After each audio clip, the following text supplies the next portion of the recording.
Hey Chad, how you doing? Good. What's going on? Good, not much. Thanks for There's, setting this up for us. yeah, of course. There's Tyler's there too. Great. Cool. Cool, Wow, man, awesome. recorded. All Yeah. right. Well, I think we got like one more coming in here, but this is about who we got for today. So thank you guys Great. so much for doing this for us, as I've already said a few times now. Chad, I've met you before, so nice seeing you again.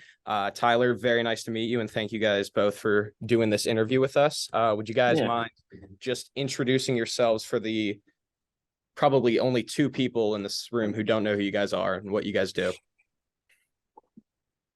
My name is Chad Villella. I am the producing side of Radio Silence. And my name is Tyler Gillett, and I'm one of two directors at Radio Silence.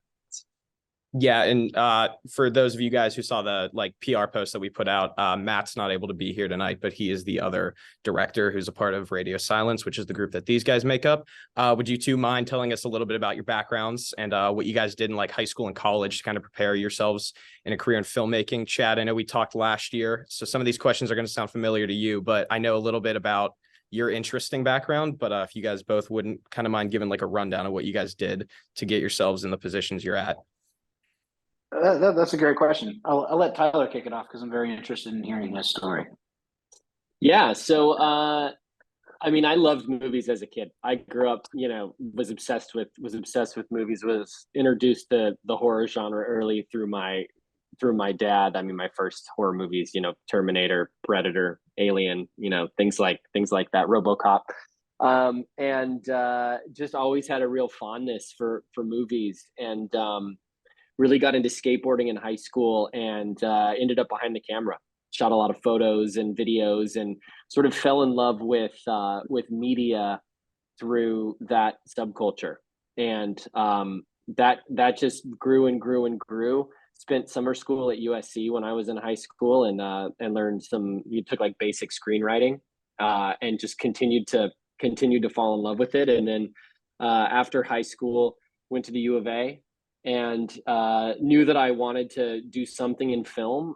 Had an aptitude for photography because it'd been a hobby of mine for so many years. So ended up really studying photography to start. And then about 2 years into, a year and a half into my education at the U of A, to also give a shot at film. And so ended up getting to, double majoring, got a degree in film and a degree in photography. And those things sort of were always overlapping for me. After college, I moved to LA and worked as a DP for many years, behind the camera, a camera operator for many years. This is, of course, after I was an assistant, on multiple desks. But I was always just sort of knew that I'd be involved in movies in some way, and paid my way for a while as a technician, as a cinematographer, and started directing with Chad and Matt. Yeah, I mean, what, going on 15 years ago now. Yeah. Yeah. Yeah. No, it's a good story. And Max, I know we talked last year briefly, but just for me, I grew up in Punxsutawney, Pennsylvania, so I think some of you might know where that is.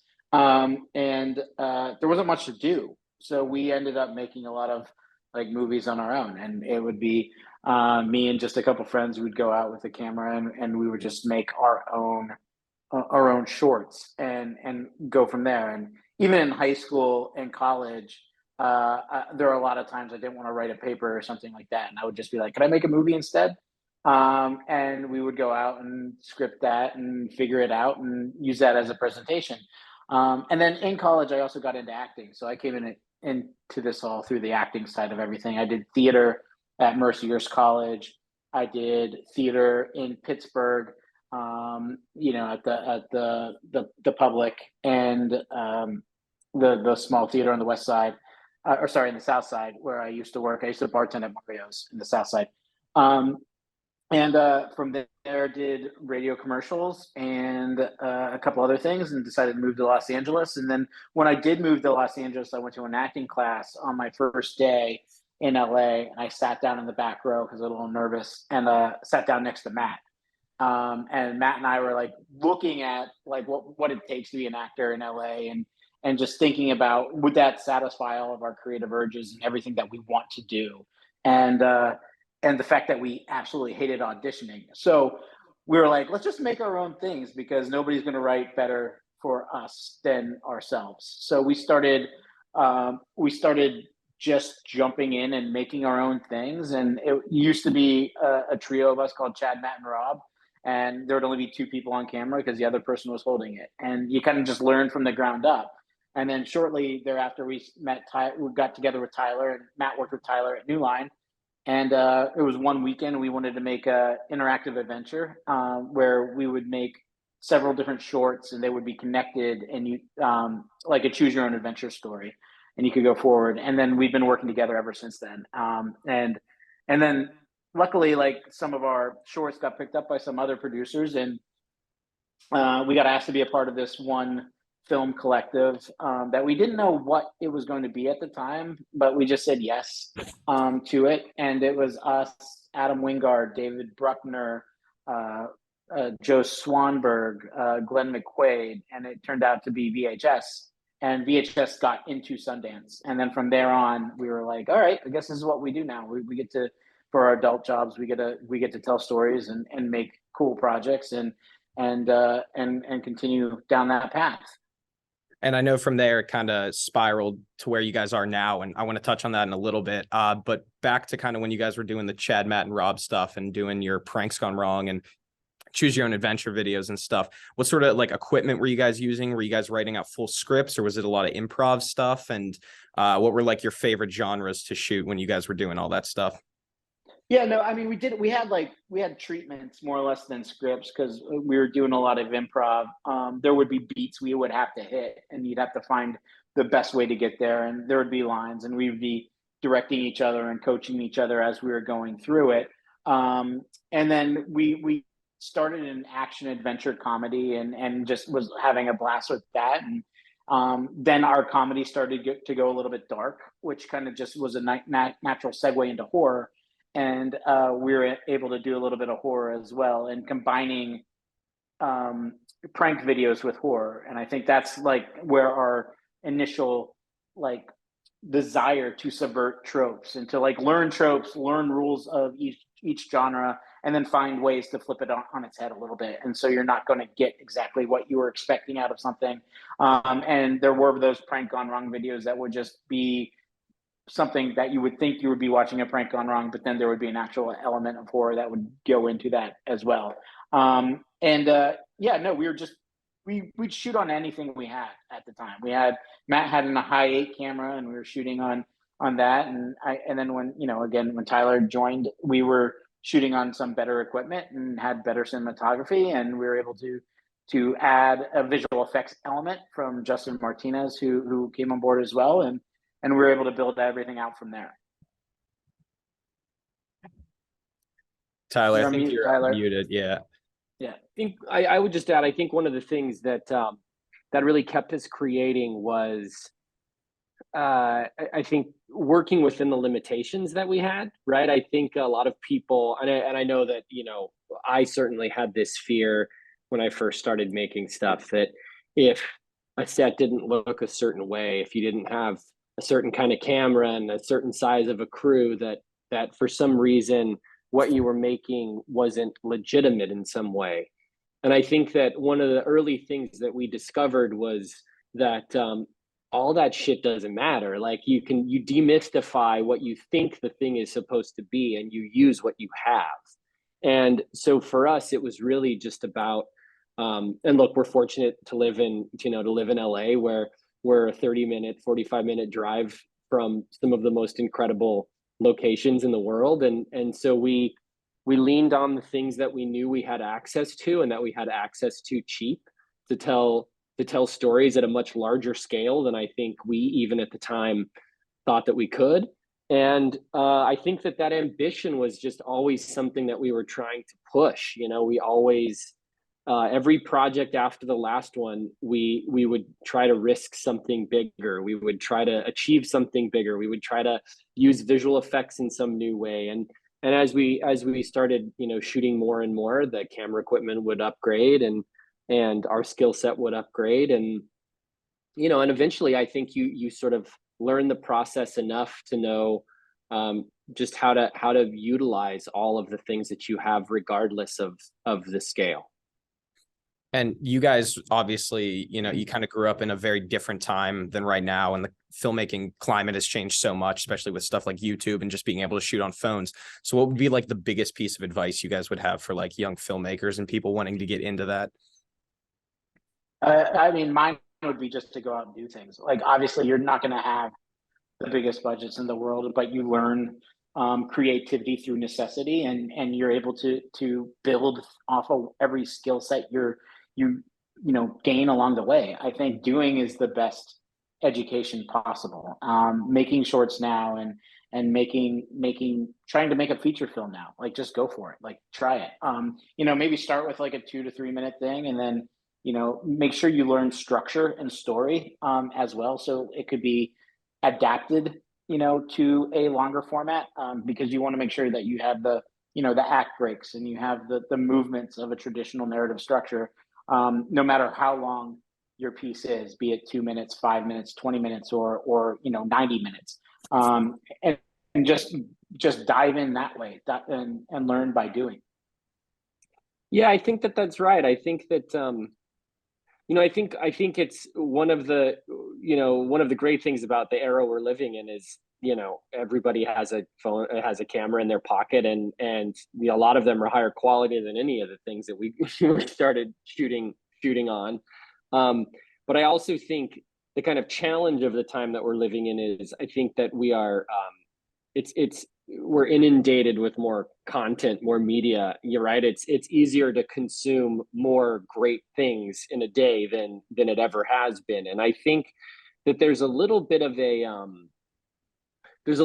a feeling that because I watch so much, because I know so much about what's out there, that I know how to make those things. And I will just say, for our learning process, the gap between understanding what's entertaining and understanding how to make something that's entertaining is really pretty wide. And the only way you close that gap is by doing it and practicing and figuring out, like Chad said, what the rules are, and then finding ways to sort of break them and make them your own. Yeah, I think that just the demystifying the process and just not being afraid to go out and make. And you look at a filmmaker like Sean Baker, who's Florida Project, and I mean, he's Tangerine, like those movies, a lot of them shot on consumer prosumer equipment, and they're some of the most thoughtful, amazing movies out there. And so I think it's an exciting time to be making stuff, because the level of access is just so great. It's greater than it's ever been. And so kind of going off of that, and also kind of pertaining to another question I had. So in between VHS and Ready or Not, I'm kind of curious how you guys went from that and getting into Sundance, and then getting yourselves the feature Ready or Not, and then eventually Scream. And then kind of on top of that, how do you guys feel like you're able to differentiate yourselves in amongst like all this content, like you were saying, and having so much coming out all the time? Well, I mean, after VHS, we jumped onto our first studio movie pretty quickly after that project. And, I don't think that we would do anything differently if we were presented with the same set of choices today. But we learned a lot really fast on that project. And I think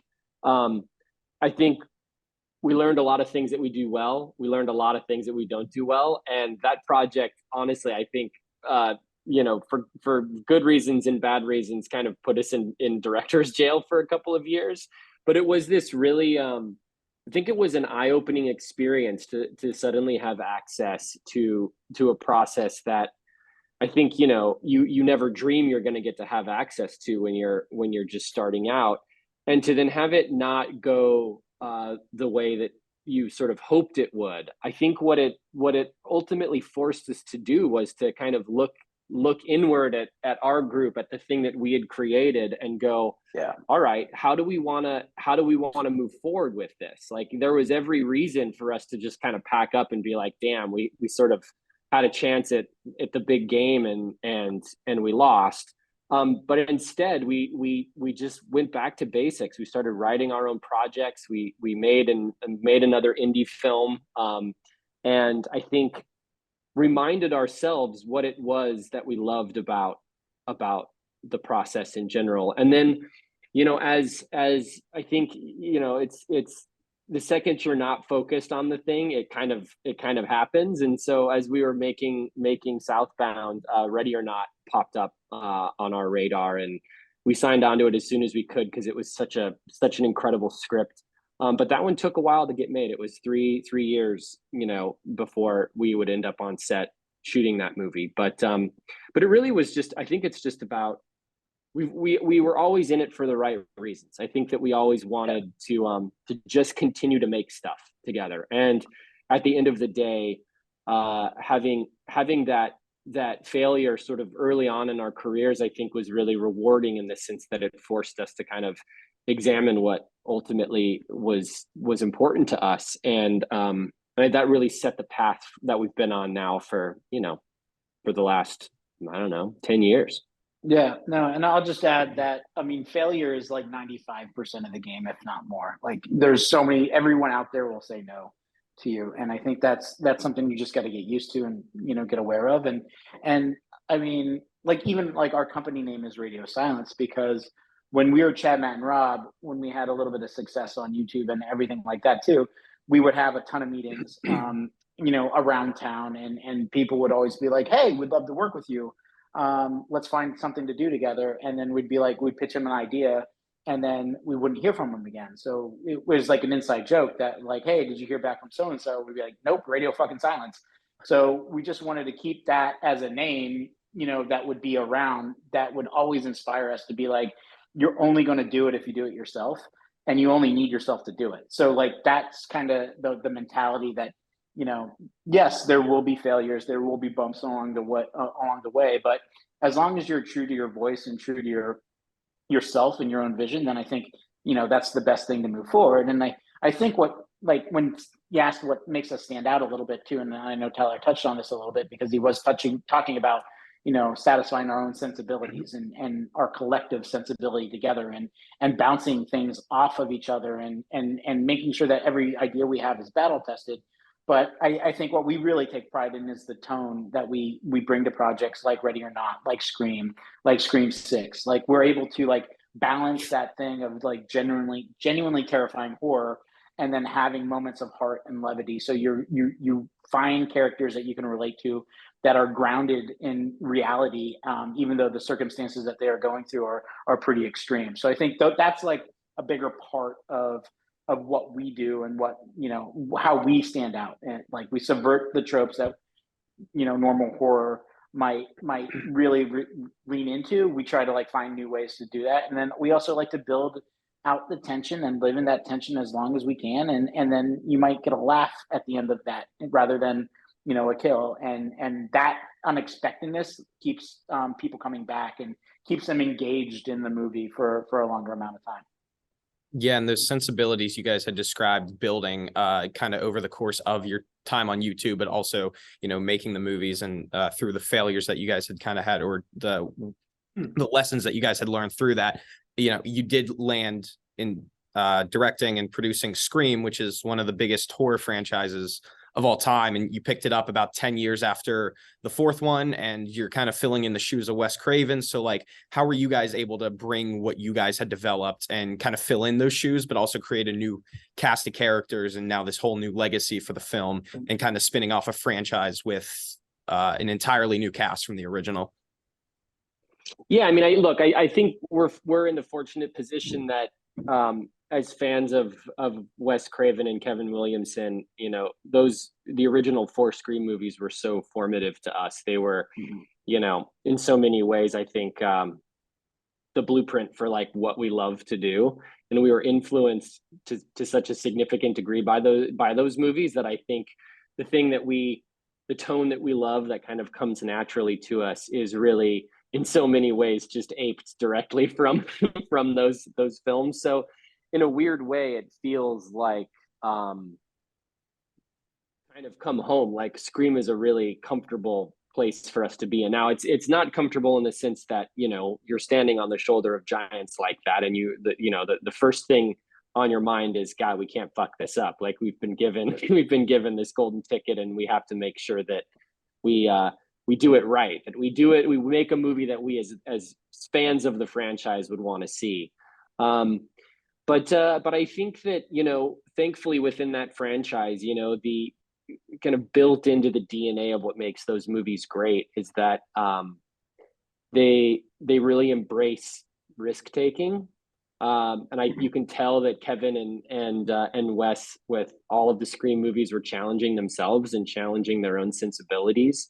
So while they're very much like of that, like of those filmmakers, there's also room in that franchise for someone else to come in and kind of, you know, make their mark, because the genre, that, you know, the legacy by definition is something that kind of has to take risks and is like desperate to evolve. So it was, I mean, look, we still pinch ourselves every day, you know. It's a crazy privilege that we get to play in this world. Yeah, no, I mean, it is truly mind blowing that we get to play in this world, and with Scream 5, I think, you know, there was a responsibility to the history of Scream, and I think now that was something that had to be very carefully executed, and I think now with Scream 6, we were able to put a little bit more of our stamp on it, and make more of an action horror movie, for lack of a better word, is kind of like what Scream 6 ends up being. And that was, but that's still within the Scream universe, right? Because like Tyler was saying, they do take chances, they do challenge themselves to go to another level of both fun and entertainment and scares, you know. And again, you really have to hang it on the characters that got you there, and you know, the new characters that are in ours actually really, you know, carry that mantle and carry that torch well. Yeah, I think too, what's interesting about Scream, just to kind of add is, Yeah, and I think it's something that we kind of discovered, was that, you know, horror movie, and this goes for, I think, any genre. If you remove the genre element, right, the sort of thing that maybe gives it its hook or makes it really specific, what remains should still be interesting, right? The characters at the center of the story, if you remove the slasher villain chasing them around, should still be awesome. It should still be something that you want to watch, that you want to show up for. And right, that's something that we just always tried to achieve in our short films and in our early work. And with Scream, I mean, that's at the heart of it, right? Those Dewey, Gale, Sidney, like, those are iconic characters, and those movies ultimately have stood the test of time because you care about those characters.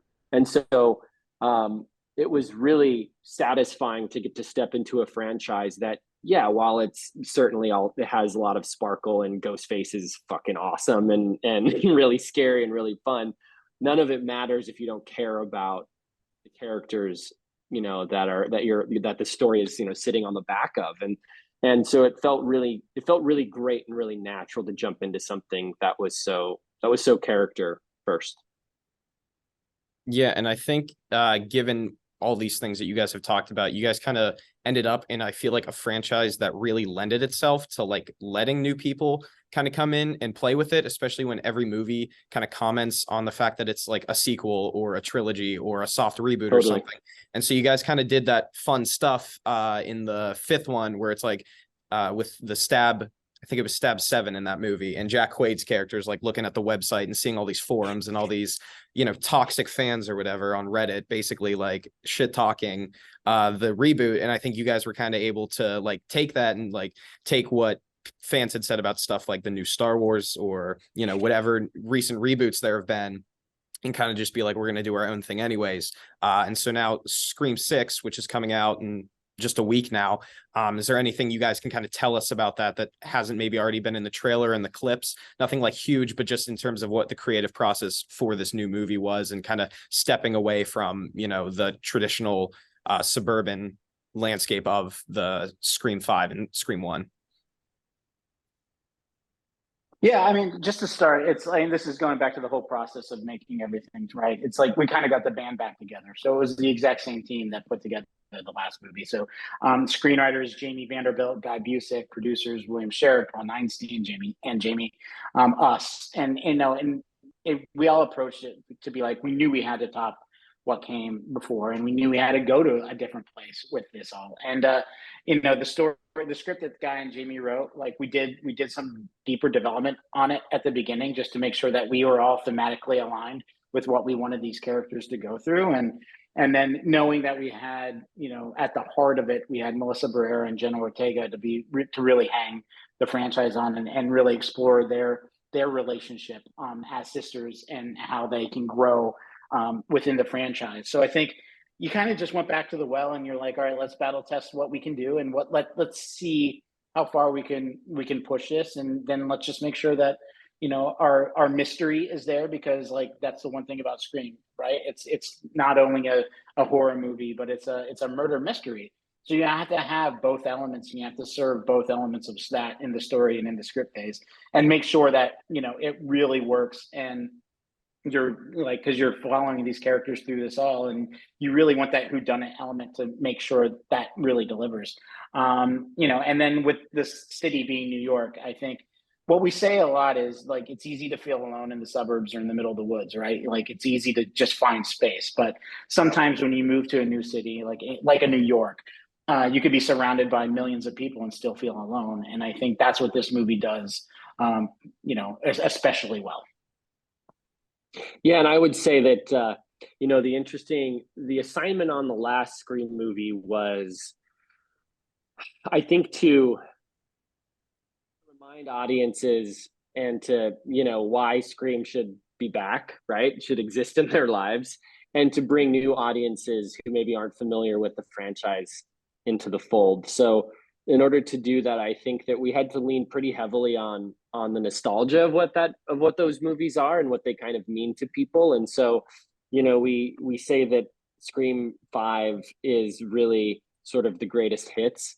It's very much an homage to Wes and to Kevin and the Easter eggs in that movie. It's we got Drew Barrymore to do some dialogue, and Matt Lillard, and of course Skeet came back. So I think we really wanted to let people know that the franchise was in good hands, and that we were really custodians of something that we love very dearly.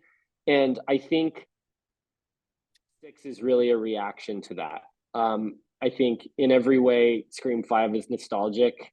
Scream 6 is like a bit of a fuck you to all of that stuff.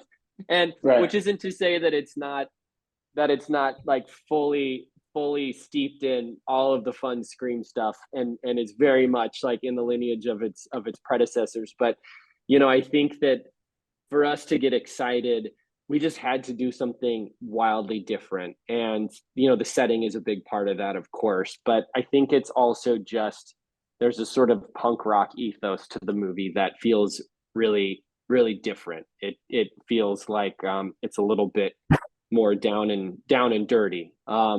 And very much, I think, a reflection of us. Like it feels a little bit more like Ready or Not in a lot of respects.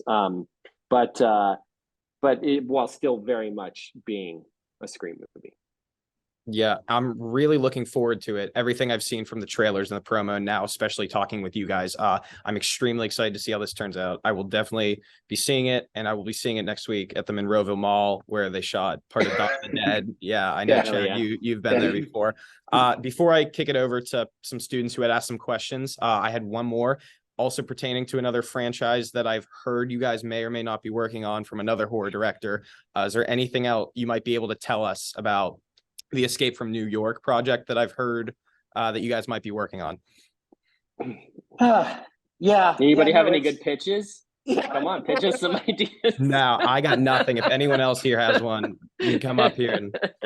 Yeah, no, it's really nice that they thought of us for that. I think that it was a little bit more complicated than everybody going into it expected. Let's just say that that's a deeper development, and it has a long way to go before it's ready to be talked about or to be shared.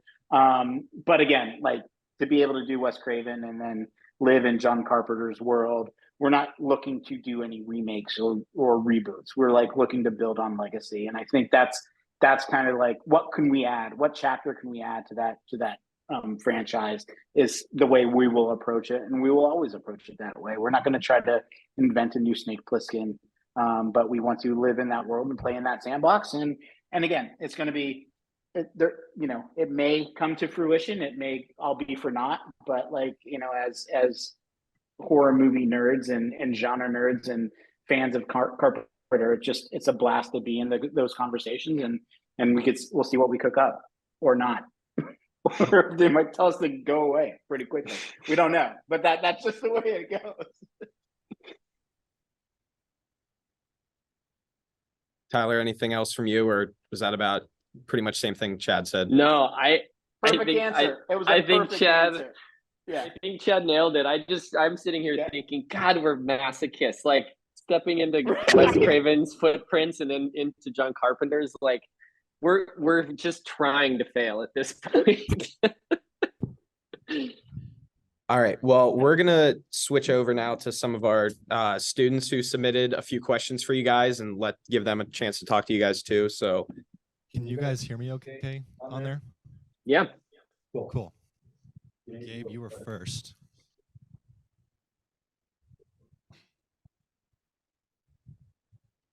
Hi, my name is Gabe. Nice to meet you guys. Hi, Gabe. So my question is so I'm trying to get started into the film industry, specifically as a production assistant. And I was wondering if you guys have any tips or tricks on starting out as a production assistant on a film set, such as Scream 6. Yeah, my advice would be to start local. I know that there's probably a film commission, there are multiple film commissions there. I think that, productions, things very rarely shoot in their place of origin, right? We've been working in this business for 15 years, and outside of our short films have not shot a single thing in Los Angeles. A ton of stuff travels and shoots, I imagine, if not, in your near vicinity, then a few hours drive away. I would just go talk to a film commission and get a sense of what productions might be coming into the area, and see if you can interview for those office PA positions, set PA positions. It's the first thing we do when we go to a location. When we go to shoot something, we hire a great assistant. We hire a great production assistant. They're essential to the process. So if you're willing to work hard and learn a lot, then that's how I would get started. Yeah, no, I would say start with the film commission. Also look, I think Nancy Mosser casting is still active in Pittsburgh.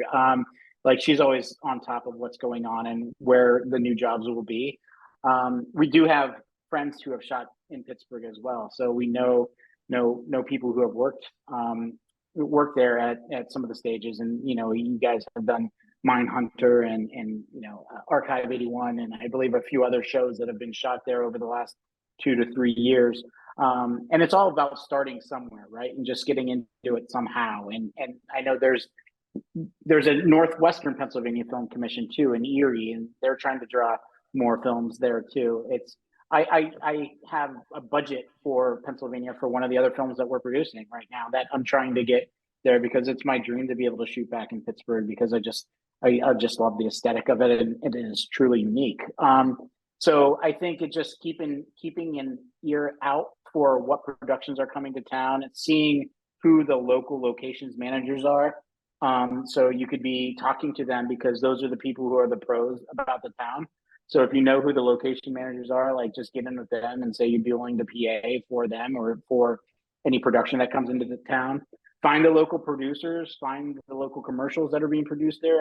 I know, like as an actor, I did a lot of work in Pittsburgh on commercials during my couple years there. There's always something going on. There's a way to find a way to do it, and in the meantime be making your own things, because I think that's always going to be helpful. And I see a few of you in the audience. I think get together with each other and make sure that you're helping each other on each other's projects, because that experience goes a long way, and you really learn how to be on a set and how to act on a set, and honestly how just to have fun and do your job, whatever that job is, at any level. Great, thank you. Yep.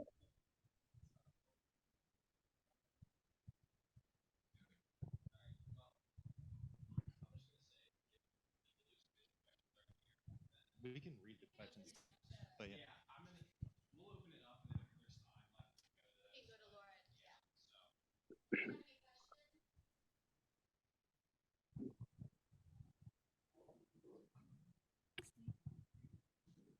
Hi, my name is Gigi. Thank you both so much for coming in and talking to us tonight. It's been really informative. I'm working on a project and I'm an inspiring actor, producer, director, and it's been really fun stepping not away from acting, but beyond acting and looking at the script and the story and producing. So I was wondering for both of you, what has been the most rewarding part of having a little bit more creative control over the stories that you can tell?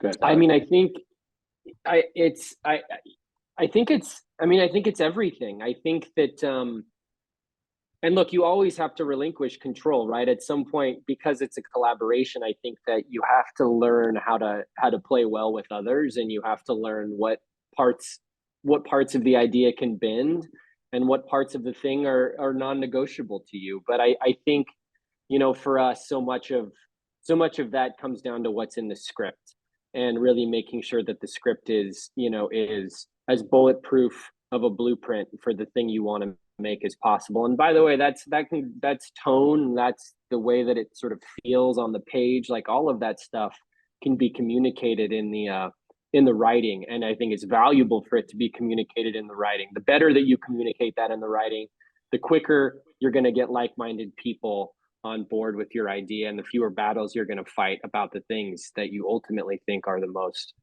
valuable. But I love hearing, by the way, that you're like a multi-hyphenate. I think that's something that we had really naturally, we sort of built into our process, that we were actors and writers and directors and cinematographers and editors and sound mixers, and every bit of each of those processes informed each other. And I think we are much more successful at our jobs because we understand how all of those different creative processes operate and serve the final product. So that's another thing. I think that this idea that you have to just do one thing or you have to just focus on one thing. Look, it's great to become an expert at a thing. That is, I am not knocking that at all. But I think the more people can come up having touched every process, the better they are for the process and the more rewarding the whole thing is. I think it's just such a crazy and insane endeavor making a movie. And if you can experience every corner of it, not only do you learn really quickly what you don't want to do and what you do want to do, but it just makes you a better leader and a more effective creator overall. Yeah. I mean, I love that the synthesis of that is the way you get more control is to relinquish all control, right? And to always be a student, and to always be learning, and to always be, trying new things and trying different things, but knowing what you like and what you love and what you want to bring to a project. I think the creative debate or the creative process is like the most fun we have while we're making things. Like, so everything is done before we even get to set. So when we get to set, we're executing, and then you're dealing with actors, and we're getting input from new environments, and everything like that too. So I think it's you have to be a little bit malleable in order to be in control, because if you're too rigid in terms of control, you're going to break pretty quickly. This process is a living, breathing art form, and there are a lot of intangibles that will come up, or things that will happen in the middle of a production that you might not be expecting, that you have to roll with, and you have to be able to roll with it in order to make the best project that possible, because it's not always going to be ideal. It's not always going to be beautiful. It's going to be like 17-hour days into nights, and you're like tired, and you're then the car doesn't work, or the window gets stuck, or Matt locks the keys in the car, which has happened before. So it's like you have to deal with all those. Yeah. So you have to be able to deal with all those things and then adapt either a scene or just the process a little bit so you're able to get the best creative output. And that's kind of the fun, because those impurities are what makes it really special, and that's what makes it unique, because again, it's never perfect and it never will be, but you still have to make it your own.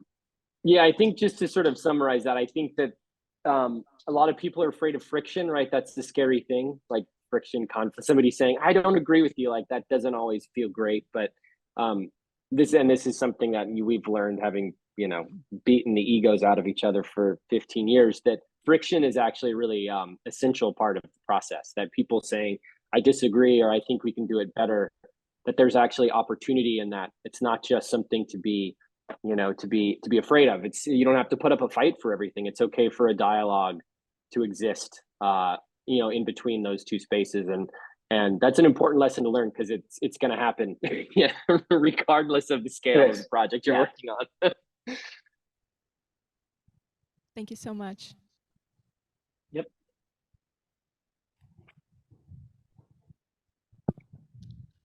Nice to meet you both. My name's Luke.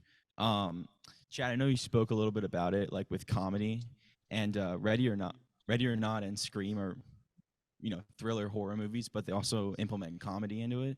So how do you do that balance where like one doesn't overtake the other one? It's not too funny, it takes away from the suspense, or like vice versa? Yeah, I mean that's a really good question, and I think it's a personal taste.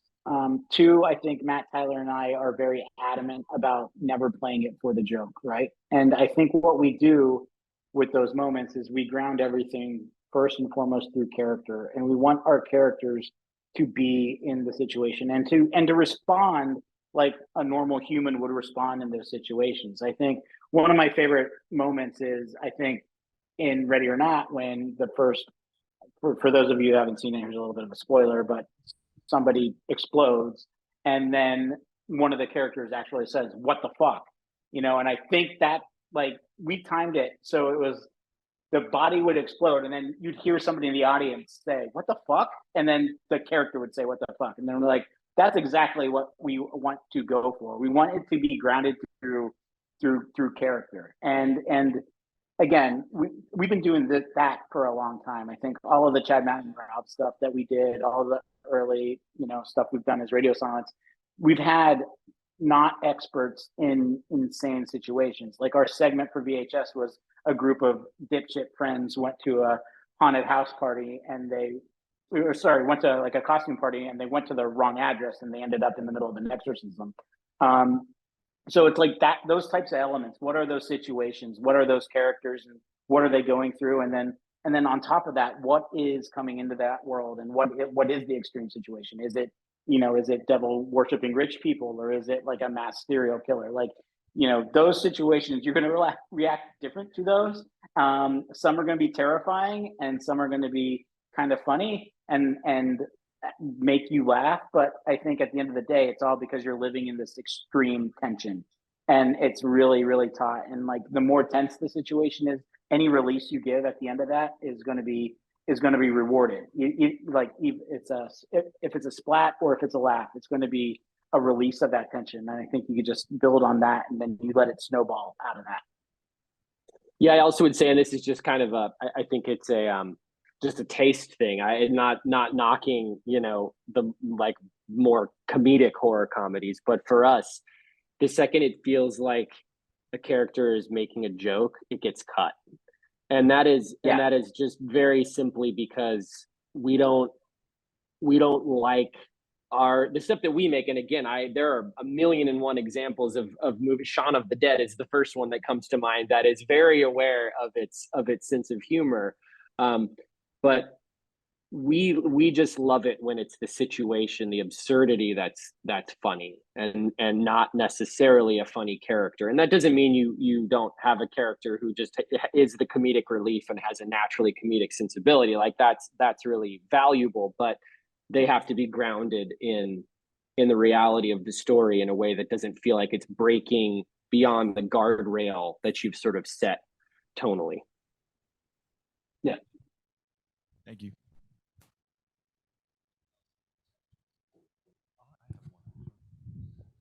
Um, my name's Nate. I'm a freshman here, and I just have kind of like less of a question about like the movies themselves, but more about during that like phase of your career where you were kind of just making indie films and just making stuff on your own. Like, how did you support yourselves during that time? And I mean, how did that make creating like difficult? Very. I mean, yeah, it was really hard because we all had Yeah. jobs, on top of that. So it was like, Matt and Tyler were working as office assistants.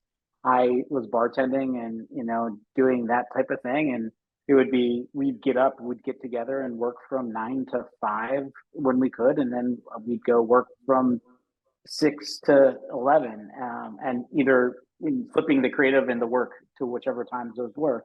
But it would just be a nonstop pursuit of creating, and then making sure we would have enough resources for a weekend shoot or anything like that. And we'd always pay people with like Little Caesars pizza and Diet Dr. Peppers, and now we have to pay them a little bit more to help us on our movies. But always just like making sure everybody was involved, everybody was having a good time, everybody was engaged, and everybody was in it for the right reasons. I think was a big part of that. It was building that camaraderie and that desire to be making things. I think is hard. The struggle is real. It's no joke. It's really hard to break into the business and to be able to do it every day. And not have to worry about like where rent is going to come from. It took us years and years to get there. But it was just something. It was always the goal. It was always the end game. I'm not, and we. That said, we're very fortunate to be where we are right now. And honestly, we do treat every day like it's our first. I think that was a Biggie line too. But like, you always are happy. Steal from the best. What I know. Let's just steal from Biggie. And then you just treat every day like it's your first, and keep hustling and keep at it and keep doing what you do. And that rings true. Yeah. I would just say too, if you can pay the bills doing something that is adjacent to the vocation that you want to be in, then aim for that. I was very fortunate to be making my rent as a camera operator and as a DP on on TV shows, and with the Upright Citizens Brigade. That was kind of how I was making ends meet, and it was while I knew there were kind of bigger things and bigger ambitions, I was also really actively creating and at my job, and felt like I was really engaged and really learning how to be a better storyteller. And that, by the way, I think that can go for a bartending job. I mean, I have a friend who's one of the most talented writers I know, is still a bartender, and he kind of refuses to just be a writer because that bartending job puts him in touch with some of the weirdest, wackiest people and stories that you could ever hope to write. And so I think it's a little bit just focusing the kind of prism of your life through what you ultimately want to do. And but I think if you can find a way to work as a PA, as an assistant editor, as an editor, as a script supervisor, there are an infinite number of jobs that are if not exactly what you want to do, then within arm's reach of what you ultimately want to do. And there's something that feels really gratifying about making ends meet in proximity to the process. There's something that's it allows you to be a sponge for information. Yeah, and I probably shouldn't say this, but I'm going to anyways. I mean, we weren't always the best employees. I know Matt worked as an office manager at New Line, and all of our early work we did it in the office setting because Matt had the keys to the building, so we would sneak in on the weekend when no one was there, and we would use that so we could actually have production value for our shorts because we're all like living in shitty little apartments. So it was like we used those types of resources to be able, and then we ended up going outside and using the rest of California as natural production value. But it's like using, using what you have access to and just making the time available almost every day to feed that creative need as well. Yeah, and I think you'd sort of mentioned it, Chad, but I think you can design the process to not feel like work, because Right. at some point in your life you're going to be balancing those things, and it's a lot harder to leave your day job and go do the filmmaking thing if the filmmaking thing feels like work. And for us, it was always like hanging out with buddies. It was just an opportunity to like drink beers and shoot stuff and drive around California and piss each other off and make each other laugh. And so it was weirdly more recreational than anything else. And I think if you can build some sense of that, it'll never feel like you're working. It'll feel like the reward at the end of the day. Thank you. Yep.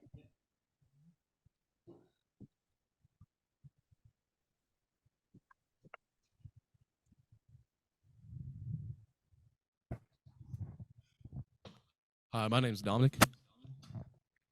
Hey, Dominic. I'm just wondering, it's a little bit of a lighter question, but what's your guys' favorite horror thriller movies, like growing up or now? And are there elements or scenes from those movies that you tried to pay homage to in your own films? I mean, yeah, man, all of them. Everything is just is another step on a path that we've loved. I mean, it's borrow from the best. I think it's the best advice we could ever give. I don't think anything we've made isn't in some way, shape, or form, paying homage to the things that we love. I grew up on, the movies that sort of really informed me. The first VHS I ever owned was Killer Clowns from Outer Space. I love that. I just love that movie unabashedly. But yeah, Alien, the Terminator movies, Predator, like those sort of sci-fi, action, horror, the mix of genres were really a huge thing for me.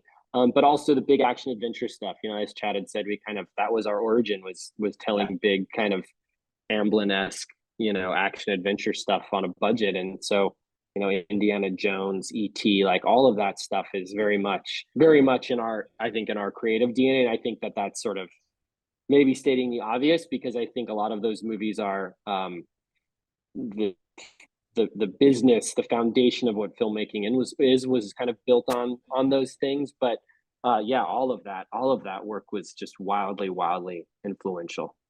Yeah, no, and obviously I think a lot of ours overlap, and then there's also like movies like Terminator and Terminator 2 and Alien and Aliens and Back to the Future and Hudsucker Proxy and Fargo and Raising Arizona, like Coen brother movies too, were a big part of what I really got into when I was younger, and just because of the way they were able to make these incredibly quirky characters feel so real and put them in these like crazy situations. I think that's always like the fun, right? Like you want to be able to find the characters you can relate to or you aspire to be, and go from that, And then just going back to more favorite movies, it's like obviously the Nightmare on the Elm Street, the Wes Craven movies, and the original Scream. To be honest, that kind of changed the entire world, for me when I saw it the first time, and then had it on continuous play as I got older, more or less. But yeah, that's like, it's good to be a fan of movies. Thank you. Like one or two more questions if anyone has anything else to ask. I think we got time for one more. Yeah.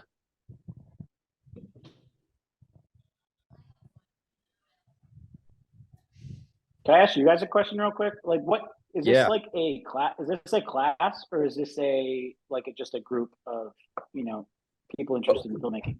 We have our president with the mic right now, so if you'd like, Aditi, you can take it away. Hi guys. Hi. I'm Aditi. So this is actually a club on Pitt's campus. We're called Scene, and basically our mission is to like bring people interested in film and acting together, bring in speakers like yourselves. So we really appreciate you being here today, and basically just like providing as many opportunities that we might not get inside the classroom and bringing them like outside of the classroom. We share casting calls, crew calls, different events, bringing different speakers. So yeah, I mean, Awesome. That's what we are. It's Oh, really that's great. amazing. My timing was impeccable for that one, that you got the mic right when I asked that. That's, yeah, wow. Yeah, Pleasant and stage. so we just Yeah. want to keep this club has kind of like disbanded at Pitt through the years. It's been around since like 2000, but it's had its ups and downs. So we really rebranded this year and really want to make it something that's long lasting, which has been a very fun journey. I guess I can wrap it up if no one else has any questions, but I wanted to know, as directors, other than, because I'm not a very like, I don't like editing. I love like sitting and watching someone edit and telling them where like they should make the cut, but I don't have the physical patience for editing, but I love directing. So I guess like in those cases when I'm not as technically savvy, like physically with my hands, what are some ways to still improve as a director and improve in that technical filmmaking aspect? Because I feel like I have a very strong grasp of character, but in the technical aspects, I always feel like I can be improving.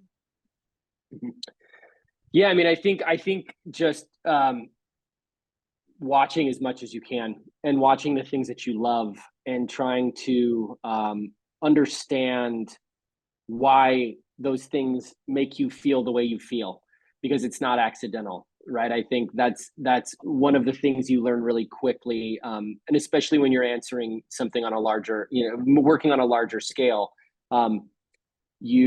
You really have to have control of the tools that you're using in order to get a certain response. And so I would just say to continue to watch the things you love and rewatch the things you love, and understand why a cutting pattern works the way that it works, and why the music coming in at that moment instead of some other moment works the way that it works. Like, there are so many things and so many choices that go into creating an emotional response. And I think there is, while a lot of that is feel, right? A lot of that is just intuition and knowing something innately, which is, I think, just a gift, right? That we sort of have. A lot of it is also stuff that you can learn, that you can practice, that you can kind of decode. There's sort of an equation to a great scene. We know a scene is working when you drop a song in and like the song is like hitting the cutting pattern. You're like, how is that even possible, right? There are just certain ways of approaching those things technically that can actually be learned on a really specific level. So that would be my advice. But by the way, I think it's also okay to just feel things. It's okay for things we talk a lot about how things can feel technically right, and you can get into a conversation with an editor or a director of photography where they'll go, no, this is how it's supposed to be because of logic and reason. And you can say, but it doesn't feel right. And the feel is the thing that you should always steer towards. Obviously, there are certain rules that you shouldn't break, all kinds of, you don't want to confuse your audience, but the feeling is what we ultimately go to watch movies for. There are a lot of really technically proficient films that you feel nothing during. I'm looking at you, Tenet. Sorry if you guys are Tenet fans, but I think for us, and this again, this is, I think, just a maybe a little bit of just a taste thing. Feeling is the point. We want people to feel something. That is what the currency of the movies we want to make are dealing in. Awesome. Thank you guys so much. I know that is it almost 9? It is 9 on the dot. Thank you so much for being here. Let's give them a round of applause. Thank you all. It's so great to meet Thank you all so much. Great questions. Yeah, Great questions. Great. And thanks, Very Max, good for questions. like connecting us. And this has been really amazing. We're gonna ask if it's okay with you guys, if you guys want to, if we can all get a picture with you. We'll just Absolutely. have everyone come to the front and I can put it. Cool. Definitely. That'd be great. Thank you, guys. Yeah, of course.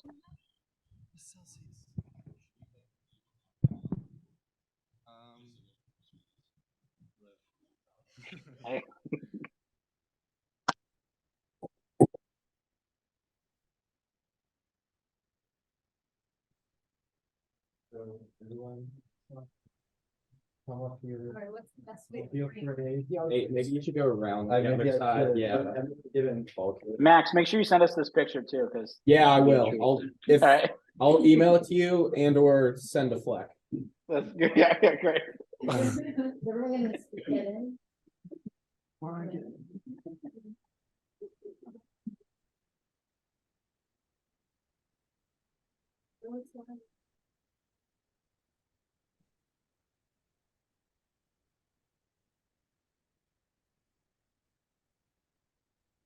Awesome.